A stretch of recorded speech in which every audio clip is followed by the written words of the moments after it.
আমার ছোটবেলাতেই এটা আমাকে খুব অদ্ভুত লেগেছিল। কিন্তু তারপরে পাঞ্জাবে আগে একে মুক্তি ফৌজ বলা হতো। এটাও জার্মানদের মিশন, সালভেশন আর্মি। তাহলে সেখানে কি হতো?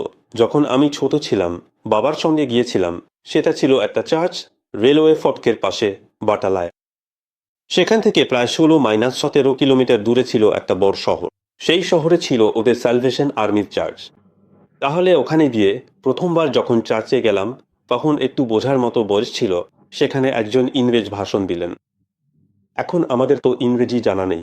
সেখানে যারা বসেছিল তাদের মধ্যে 99% লোকেরই ইংরেজি জানা ছিল না। তারপর দেখলাম সবাই চার্চ থেকে বাইরে বেরিয়ে এলো। ইংরেজটা সিঁড়ির ওপর এমনভাবে একটা জার্মান পতাকা নিয়ে দাঁড়িয়ে গেল, আর সবাই তার পতাকার নিচ দিয়ে বেরিয়ে যাচ্ছে। এখন যে তার পতাকার নিচ দিয়ে বেরিয়ে যাচ্ছে, তার মানে সে বাপ্টাইজড হয়ে গেল।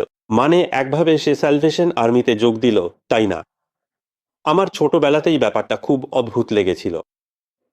কিন্তু তার কিছু বছর পরেই আমাদের কাছে একজন ক্যাটেকিস্ট আসতো। বাবার একটা সাইকেল মেরামতের দোকান ছিল। একজন ক্যাটেকিস্ট মানে পাদরী সহকারী। এই মিশনারিরা সরাসরি এগোতে পারত না। তাদের এগোতে হলে স্থানীয় লোকেদের দরকার ছিল। তাই তারা একজন ক্যাটেকিস্ট বানিয়েছিল, যাতে তাদের কাজ এগো। ক্যাটেকিস্টকে আলাদা তারা পেমেন্টও দিত। মানে একভাবে সে ছিল মিশনারিদের কর্মচারী। সে ফাদারের অধীনে, মানে ক্যাথলিক পাদরীর অধীনে কাজ করত। ক্যাটেকিস্ট আসলে স্থানীয় মানুষ। সে সাধারণ মানুষকে চেনে এবং তারাই সাধারণ মানুষকে প্রভাবিত করতে পারে। দেখো, এত দূর থেকে এসেছে, তোমাদের জন্য এটা করবে, ওটা করবে। তাই ক্যাটেকিস্ট আমাদের কাছে আসতো। সে আমাদের ক্যাথলিকে নিয়ে গিয়েছিল, মানে ক্যাথলিক ধর্মে নিয়েছিল। তাহলে আমরা সম্ভবত 73 সালে কাদিয়াতে রোমান ক্যাথলিক যোগ দিয়েছিলাম। তার আগে আপনি কি ছিলেন? মানে ফাদার সেখানেই কাজ করছিলেন? মুক্তি ফৌজের আগে। তার আগে ছিল সালভেশন আর্মি।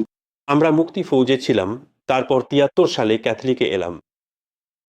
তখন বাবার খুব বড় একটা অনুষ্ঠান করিয়েছিলেন সেখানে। আর পুরো মানে ওই এলাকার সব দলিত ভলিত যারা ছিল ওখানে, যেখানে আমাদের জন্ম হয়েছে, সেখানে খ্রিস্টান তো ছিল, কিন্তু কোনো স্থায়ী চার্চ ছিল না।